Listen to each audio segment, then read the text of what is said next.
It's a great pleasure for me to be here, speaking to Professor Wieland Gevers, my first professor at the University of Cape Town. Okay, and Prof, well, congratulations on an excellent book on the meaning of a life, and which I read twice, by the way, I must tell you. So, it certainly provides the reader with a glimpse into a life well lived, or as I like to put it, a path well trodden. Why did you feel you had to write the story of your life?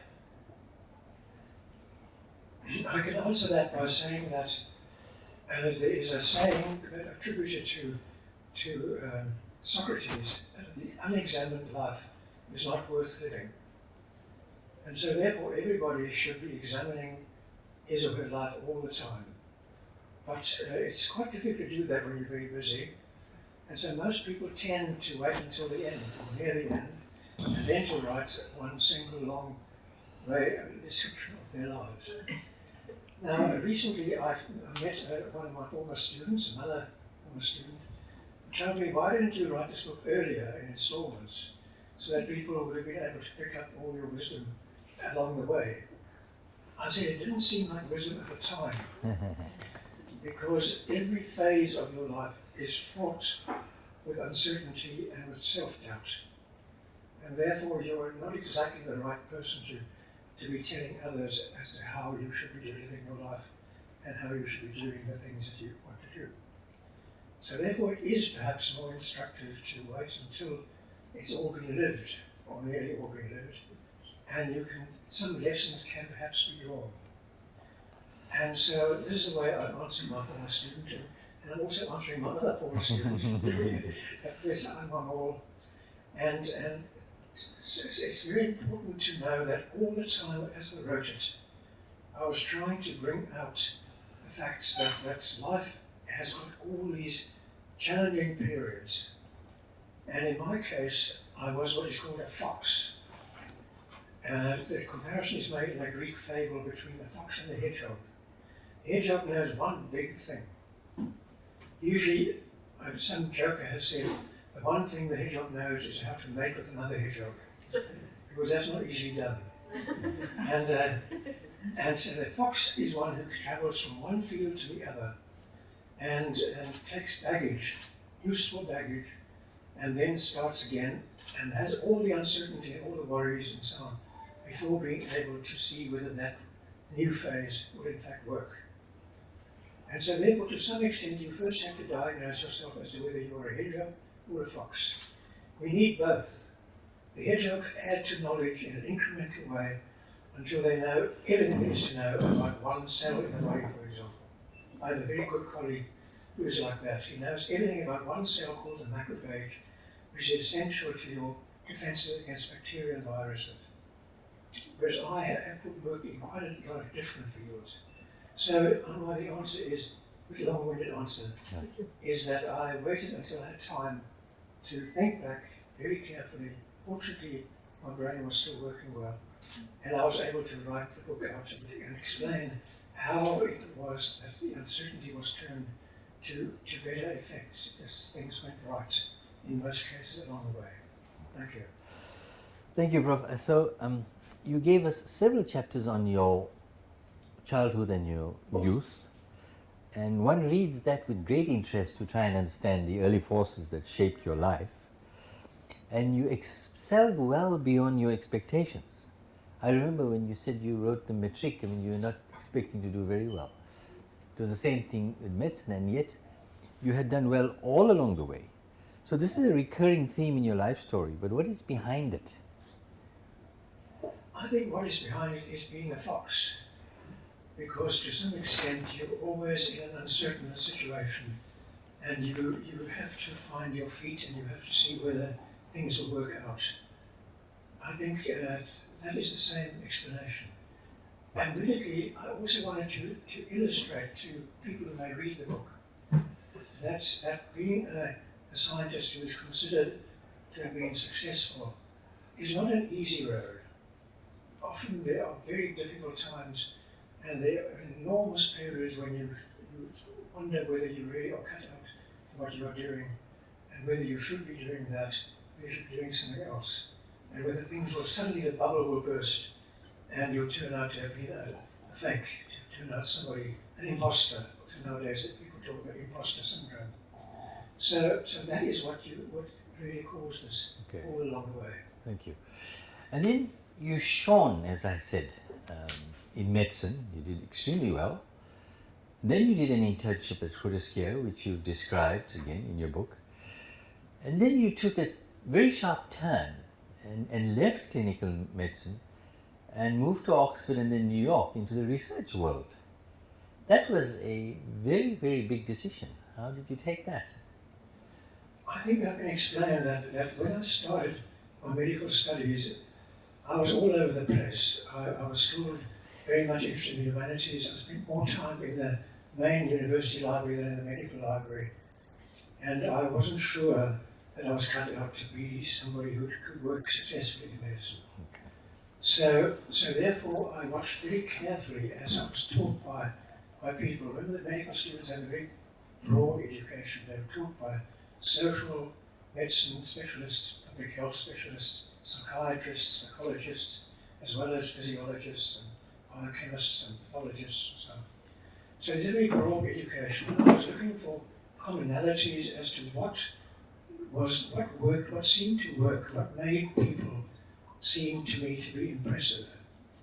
And I've observed the fact that the best teachers were the people who had a scientific approach to what they did, who understood what they were doing, who understood what was happening in the patient when they were talking about patients, for example, or the experiments and the practicals were being done.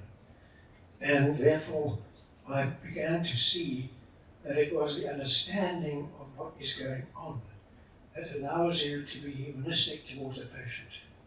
I found that those very scientific lecturers, clinical lecturers, were precisely those who appeared to have the most humane attitude towards their patients. And because they weren't wafflers, they knew what was actually going on. And so therefore I began to see that unless you had a proper scientific basis to what you're going to do, I would never make it in medicine. I was not going to be a waffler. Thank you. And I just for the interest of the audience, I did a PhD in Newcastle upon Tyne, and my PhD supervisor, another brilliant man by the name of Adrian Allen, was Professor Gevers' peer at Oxford. And he once told me, he said to me, Wieland Gevers could get a job anywhere in the world. He was so very bright. And yet, you made a big decision. Came back to this country that was so beset with huge problems during the apartheid era. What made you make that decision? Yes, that is a very interesting. After 4 years at Oxford, I then spent another 4 years in New York. At that time, one had got to the point where offers were coming in to stay in North America. But I was also scouting out what was happening in South Africa, because I felt that this was the country to which I belonged, where I'd grown up, which with all its problems was worth serving. And fortunately my wife agreed entirely. There was no conflict between us. I absolutely agreed. The only people who disagreed were my two children at that time. My son, who's sitting here in front of us, and my daughter, who said, why do we have to go back to a country we don't know? And so, unfortunately, we were able to persuade them that things would be good for them. And so we returned, and I've never, ever regretted making that decision. Well, thank you. I mean, a lot of us, many of us benefited from that. Because you were an inspirational teacher. Eileen Murray is sitting here, and she'll second me on that. And a research director. What were the ingredients of your success at both undergraduate and postgraduate levels? Yes, that is another aspect of being a fox. I had never thought that I would be a good university level teacher when I was a student. And when I got opportunities both in Oxford and in New York to teach, I discovered that this was a thing I enjoyed enormously. And when I came back to South Africa, I spent 7 years at the University of Stellenbosch before returning to my alma mater, UCT. to start up new departments of medical biochemistry where there haven't been departments before. This is a real challenge when there's nothing at all. You have nothing. You have empty rooms that people are offering you, unsuitable for laboratories, unsuitable for not comparing with what I had overseas. And so it was a learning curve, which I discovered that if you took students seriously, if you listened to them, if you stimulated them to think and to contribute, that they would in fact flourish and become much better than they would otherwise be. So at undergraduate level, I had to work extremely hard to develop my ideas of how medical students would learn the basics of a difficult science in such a way that it was enjoyable for them, and it would be useful and have permanent usefulness for them in their clinical careers. Fantastic. And we then began an honours program for the first time, an honours program attracting BSc graduates. Yes. And again, I found that provided one provided a broad coverage of the scientific work we were going to cover and address, and ask questions that were interesting and that in fact one could explore together rather than top down. Right. That the tutorial teaching we did, we devised a new way of teaching honours students by having them go serially from one research group to another, absorbing the ideas of that group and the methods of that group and how they thought and what they were doing, rather than having formal instruction on how to do this and the subject, learning it by rote. So it began to be great fun and attracted lots of students, and so then it became master's programs and PhD programs, etc. So that was the secret, and I must say I'm very gratified that it worked so well in both cases, both at University of Stellenbosch and Cape Town. And Prof, I mean, I stand testimony to this, but many others do, that your teaching was not confined to a classroom. I mean, I've had some very rich discussions with you on a one-to-one level, which which helped me very much. But at university, you organized a series of lectures, like the Pfizer lectures, which I used to just wait for. I think they were on a Wednesday afternoon. And that jolly lecture theatre, the physiology building, was full with clinicians and researchers coming to hear experts in various areas, studying this stuff. And then when you became a DVC, you organized a university lecture series and a series of public lectures on all aspects of Africa. And in the distinguished professor scheme, you organized these top scholars who were to offer, and I'm quoting you here, their wisdom to a wider range of students across the university in new formats like seminars and debates. Now, I want to ask you what your motives were for these initiatives, because when I think about it, I was invited recently to write a review of your book. And the first thought that came to mind is Wieland Gevers believes in an integrated knowledge system. You don't confine yourself to just one thing and hope that you would become an expert in that and know everything about it and then leave out everything else. But you always, even in your attitude, or teaching attitude, you promoted integration. Yes, I think this can be explained by the fact that very early on I read the works of a person called Edward O. Wilson, who was a Harvard zoologist, who was a greatest expert on ants and eusocial animals. And his idea was that it was quickly captured in the term consilience, that in fact, while disciplines, people have to use the discipline of a discipline in order to be able to approach the problems that can be approached by some methods, which are learned when you become a practitioner of that discipline. But that, in fact, reality incorporates all the disciplines. You cannot understand reality unless you are willing to look at it through the lens of many different disciplines. And that is a lesson I learned very early, and I've always been a tremendous Edward O. Wilsonite, as you know, as yourself. Yeah. And so therefore I was very keen that students should have a broad approach to knowledge, and they should realize that there's a tremendous amount to be learned from crossing disciplinary boundaries and looking at how do other people look at this problem that you're looking at from this side.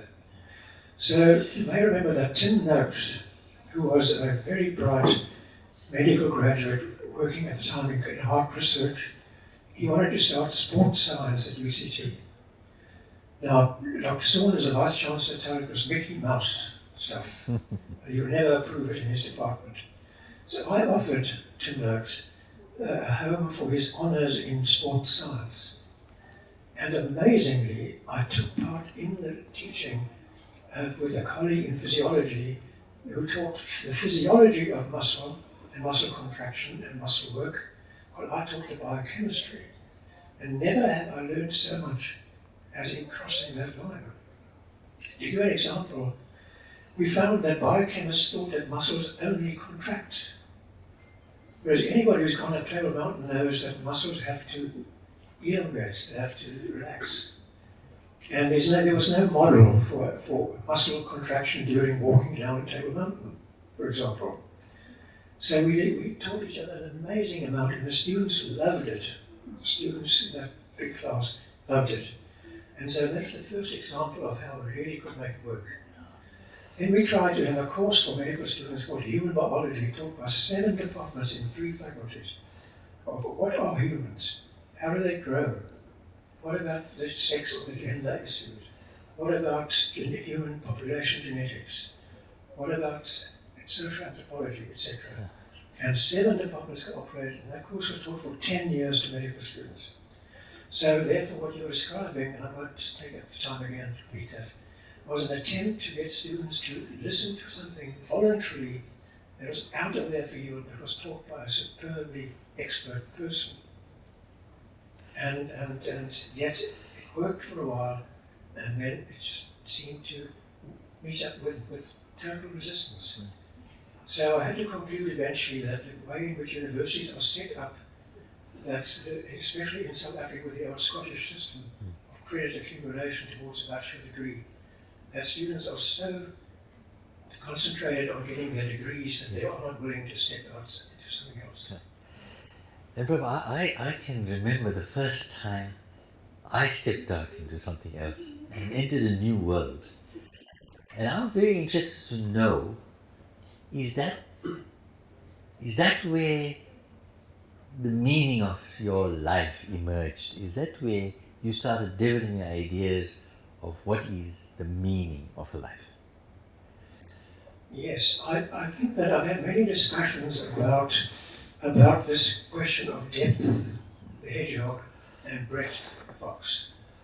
And everybody's agreed that for scientific progress you must have both types of researchers, both types of intellects. But the thing is that if you want to deal with reality, you have to be able to see it from all these different sides. Otherwise you cannot propose solutions. There cannot be a solution for a major actual problem in a society that is addressed by only one disciplinary perspective. And that's why when we formed the Academy of Science of South Africa, we deliberately set out to call it an Academy of Science and not Sciences. We didn't want this to be considered a collection of different people who think differently from each other. It is people who are inquiring about reality, about truth, about how to make things better. And so we said it's an Academy of Science, and then we said it must include all the disciplines that use that form of empirical, argumentative inquiry, not starting off with a position where they already know the truth. So the Academy was designed exactly like that. And it's worked beautifully. It is an academy where every study of a major problem, for example, one of our first studies as the academy was the study of nutrition and HIV infection and AIDS. And we got everybody together, gastroenterologists, virologists, public health specialists, sociologists, every kind of scholar got together, and we finally wrote a consensus report that incorporated all the different perspectives. And every single report of the Academy has been built like that. So that illustrates how you apply this in practice. So I think that would lead to the next question. Is your work on curriculum and qualifications in both institutional and national contexts? Now, in UCT's academic planning framework, you wanted, and I want to quote you here, specification of degree structure to be based on specification of degree purpose with compulsory core and optional complementary courses, and examinations outcome determined by minimum achievement of the relative degree purpose, right? Now, this became controversial, and you didn't win this battle, but how do you feel about that now? Yes, this is one of the cases where the fox found the hounds were too fast and too and too vigorous and too tough. Because what I tried to do was to, having worked in 2 overseas countries and very carefully noted how undergraduates were taught there, that I thought it was very important that undergraduates should, in a sense, have a degree that has a purpose that has been thought about by the faculty which offers that degree. It doesn't matter if they've thought about it hard and they come back to the system they have, that's fine. At least they've thought about it hard. It isn't just an acceptance from Scotland of a way of offering degrees. And so we started that, and we actually got to the point where everybody had approved this framework, and the work had to be done. But to cut a long story, painful story short, eventually the only 3 such degrees that were new to UCT and which have survived that fracas which was initiated in the academic planning framework are media and film studies in the humanities faculty and philosophy, politics and economics in both the commerce and the humanities faculty. It's important to note that these three programs all have the highest enrollment of any programs in humanities. So therefore, to some extent, I can comfort myself that the majority of students in the humanities are in fact studying a program that's been thought about as a planned set of compulsory courses structured in a particular way, and courses that are thought to be essential in underpinning and putting a different lens on that, as well as other optional courses that would also make sense in the context of that degree. So I'm afraid it wasn't successful. Right. And it hasn't been successful in any South African university, and it shows you how the Scottish model that we took in the early 1900s has got real lasting power. It's really difficult to change. And I want to follow this line of discussion, that when you were an administrator, you were driven by the notion of applying a scholarly approach with scholarly values to leadership challenges in academia. But then you began to operate on the national stage in various spheres. Was that approach effective enough at the national level, do you think? Yes, I think so. Certainly from what other people have told me, they've always said that I was known as somebody who was not an apparatchik. In other words, I didn't like bureaucracy and I didn't like doing things in a mechanical way, or to have tremendous documentation of everything. I believed in thinking about something seriously and trying to find a solution and put forward something that would work. So in the case of the national qualifications framework, again, this isn't time to tell the whole story here, but again, it was a battle where I was the only university representative on the South African Qualifications Authority, which had 32 members, most of them trade unionists, most of them accustomed to apprentice training, electricians and plumbers and so on, and believing that all knowledge could be converted into small, short courses. And they wanted to do the same with higher education. So to cut the story short, we managed to have whole qualifications retained in higher education. And that is the higher education qualification framework that is now used in the universities by the Department of Higher Education and Training. And again, on the national level, a huge achievement was your role in establishing the Academy of Science of South Africa and determining its scope, mission and modus operandi as an amalgam of diverse scholars and scientists working in different fields. I must emphasize that. Bringing different perspectives to consensus and finding evidence-based solutions to the country's problems.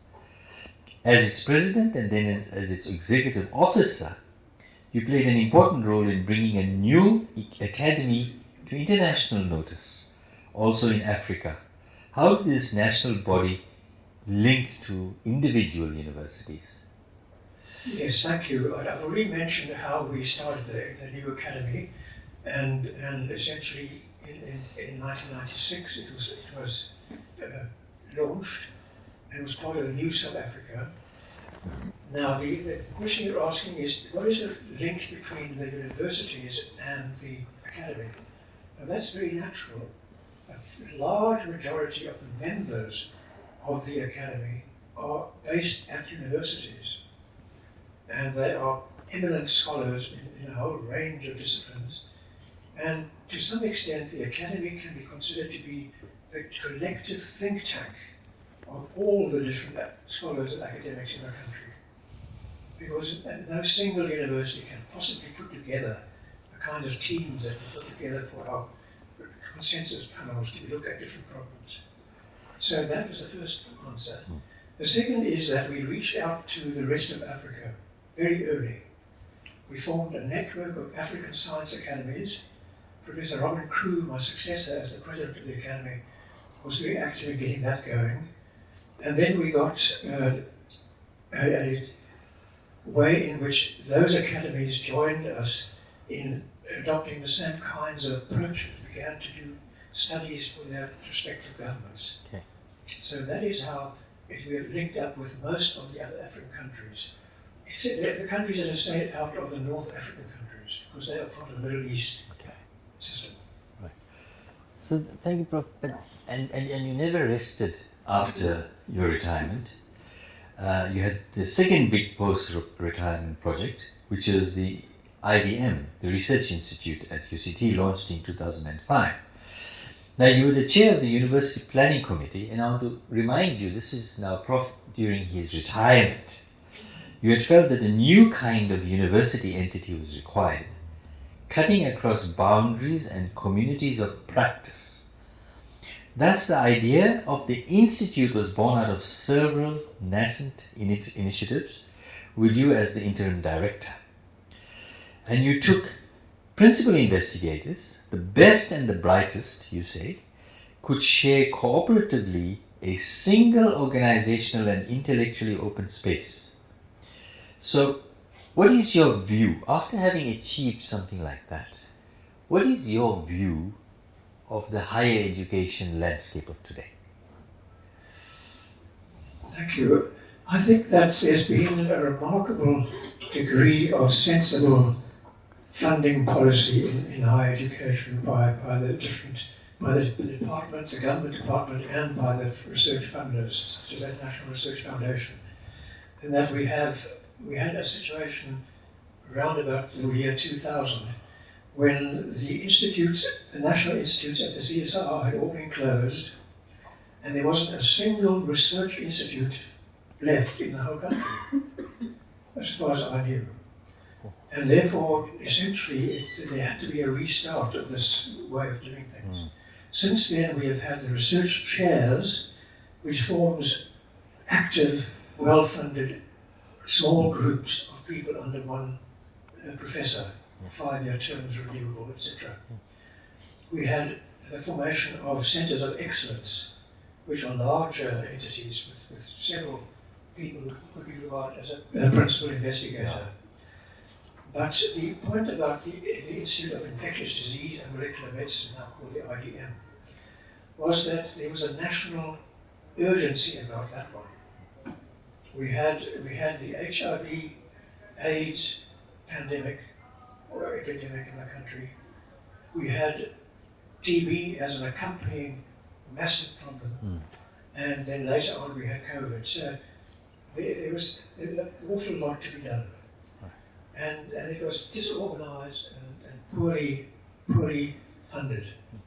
So the only thing to do was to form an institute within a university. Right. And the University of KwaZulu-Natal had already done this through the Norwich Duke Institute, which became eventually another entity, very important entity. But we began this, it was known as Wieland's Folly in the university administration, because it cut across the university's idea that departments are departments, and you can't have loyalty to more than one department.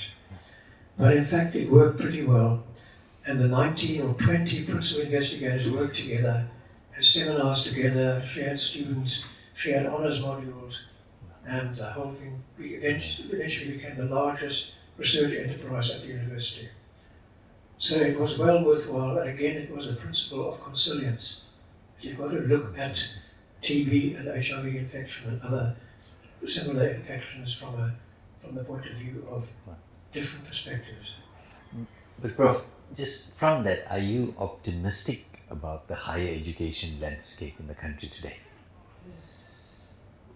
Or generally, even in the world? Well, it's a difficult time to answer that question, because there certainly are stresses and strains at the moment. Yeah. But I think that the South African system has worked remarkably well. I think that several of the younger universities, such as the University of Western Cape, have become real powerhouses of research and teaching, and there are others too.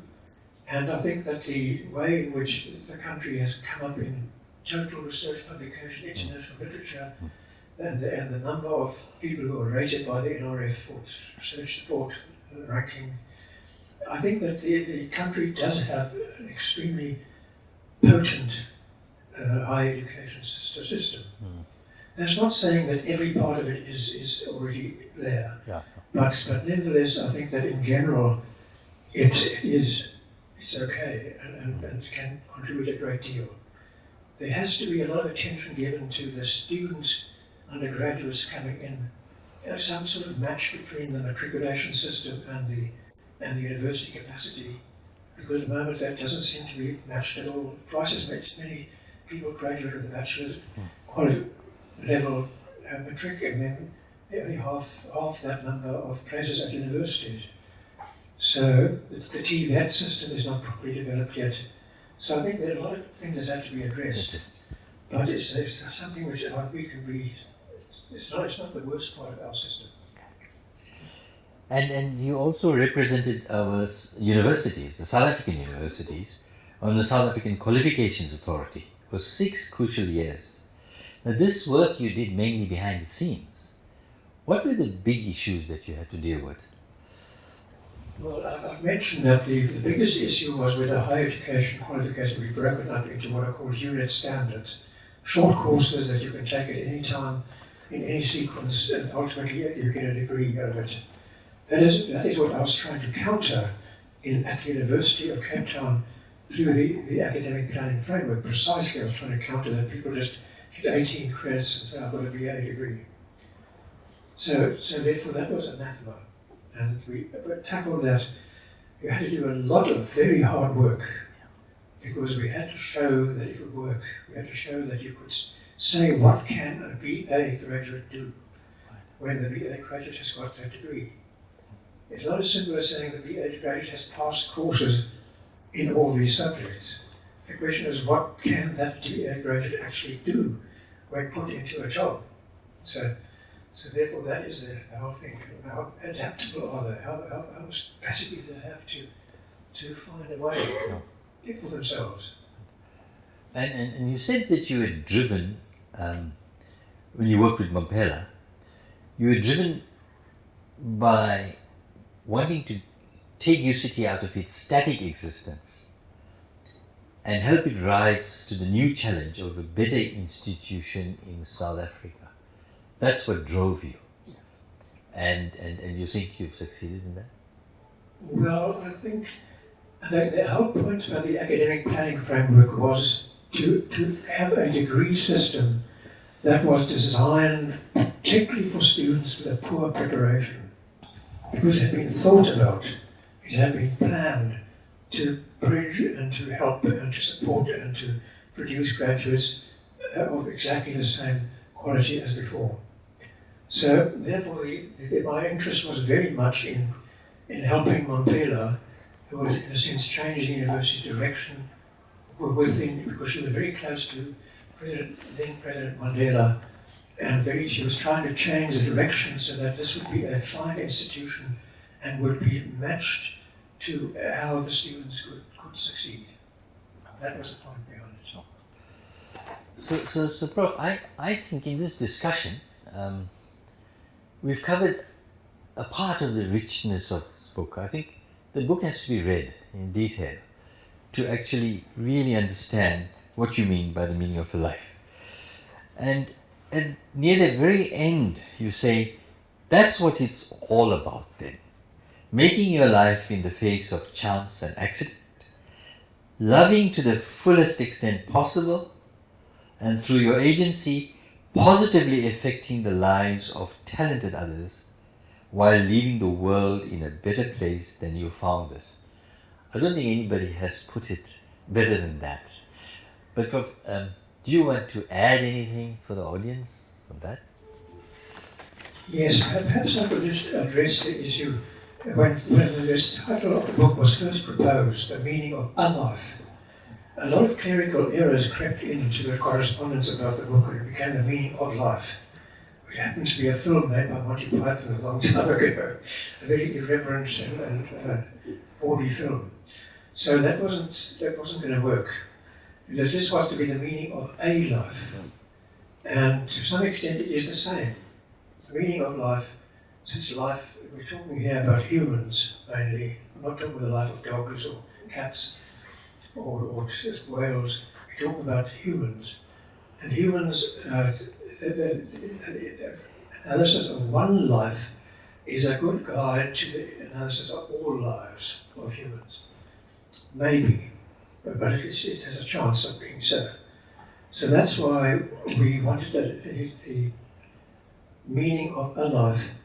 And to the extent that I still can't answer, philosophers want to ask me, what does your book help me to understand this in the language of philosophy? I have to say no, because I've never been a philosopher, and I have great difficulties with the way that they think. And because they don't use the kind of evidence and logic and argument that I use. So therefore one has to say, well, what is it then, the meaning? And ultimately I had to translate it into those very plain and straightforward things. And when I say loving as much as you can, this is because I did in fact very much love my students and love the work that I did. And I thought it was worth doing, and that if it made a difference to people, that was fine, and that was worth doing. And the same with the other parts of that statement, that is ultimately for me the meaning of the life. And I think it is probably a reasonable way of putting it. Okay. So, Prof, I just want to share this with the audience. The sentence that I really loved in that little paragraph, making your life in the face of chance and accident. I was in Simonstown for a holiday, and the people I was with found me very boring because I went to swim in the morning and then I spent the rest of the day reading. So one day my hostess gave me a car and said, go to Cape Town. You're young, you've never been into the city. And I drove into Mowbray and I was lost. This is a true story. And I found myself at the deanery, at the medical school. And I walked in there and I met a woman by the name of Marge Maspero, and I said to her, well, you know, my real reason for actually getting out of the car was that I might bump into the great Chris Barnard. That's what the reason. And I walked in there and I had a discussion with her and I said, why is it that when I applied to UCT, I didn't get in? And she said, you know what? She had a little discussion with me. She was very nice. She took me to the window and she pointed to the Vernon Beit building and said, you know, there's a man there by the name of Professor Wieland Gevers. Why don't you walk over and go and say hello? He loves talking to young people. I was young then. Yeah? And I went over and I virtually bumped into Prof. It was, I think, the 23rd of December, the 22nd of December. There was nobody there. There were no staff. And I turned around and I saw this gentleman and I said, he said, hello. And I said, hello, I'm looking for Wieland Gevers. He said, that's me, come into my office.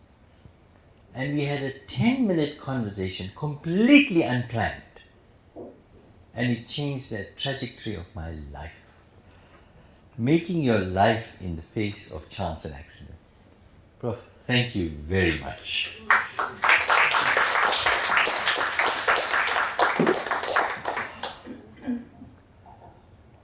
Anybody want to ask Prof any question? Yes. Sorry, I appreciate that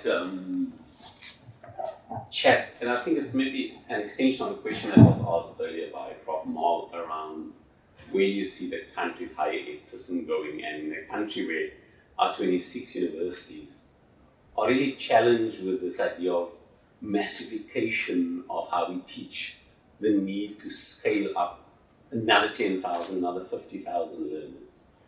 And what your book, what you are saying, you're portraying is this quest for preserving scientific integrity and knowledge. How do we, as academics, marry that against this managerialism that's coming down on us to do more? But sometimes it feels as if we are really breaking down the scientific essence of why we're doing the stuff that we do. Yes, thanks, Alan. That's quite a loaded question. First of all, I do believe that there has to be an expansion of the TVET system and the better match between what the schools produce in terms of bachelor passes and their university capacity. But the second point is that I must say that I'm very disturbed by the absence of interaction between authoritative people and those people who know what they're talking about and students. The idea of student-centered learning where hundreds of tutors take groups of 10 or 12 and teach them whether they know anything or not, and the students are meant to learn on their own. I believe that that's a mistaken view. It's part of the solution, because that is, students must learn to work on they must learn to find things and read it and put it together. But at the same time, what is the use of having people who are professors if they are not allowed to profess what they know and what they believe and how they think students can make use of knowledge? And so I believe that not everybody has the gift, but nevertheless it's an absolutely fundamental part of a university that people who are the custodians of the deepest knowledge about particular subjects should be directly exposed to the students and really be able to talk to them and get to know them and their practicals and so on. Because that's what I did. I was to go to every practical of a second year student, and I was available to answer questions and to talk to people about things. So you must retain the human contact. All this cyber stuff is just going to be one amorphous mass of some interaction which is not what it's all about. That is why I put that key phrase in here. You've got to love your discipline, you've got to love the students, you've got to love what you're doing, you've got to love what it means for them. And it's therefore the choice of a professor must partly be based on the ability to do that. So that's just one part of my answer to you. I could give you other points of view, but I do have your own point of view too. Thank you. Any more questions? Well, Prof, thank you very much. Thank you.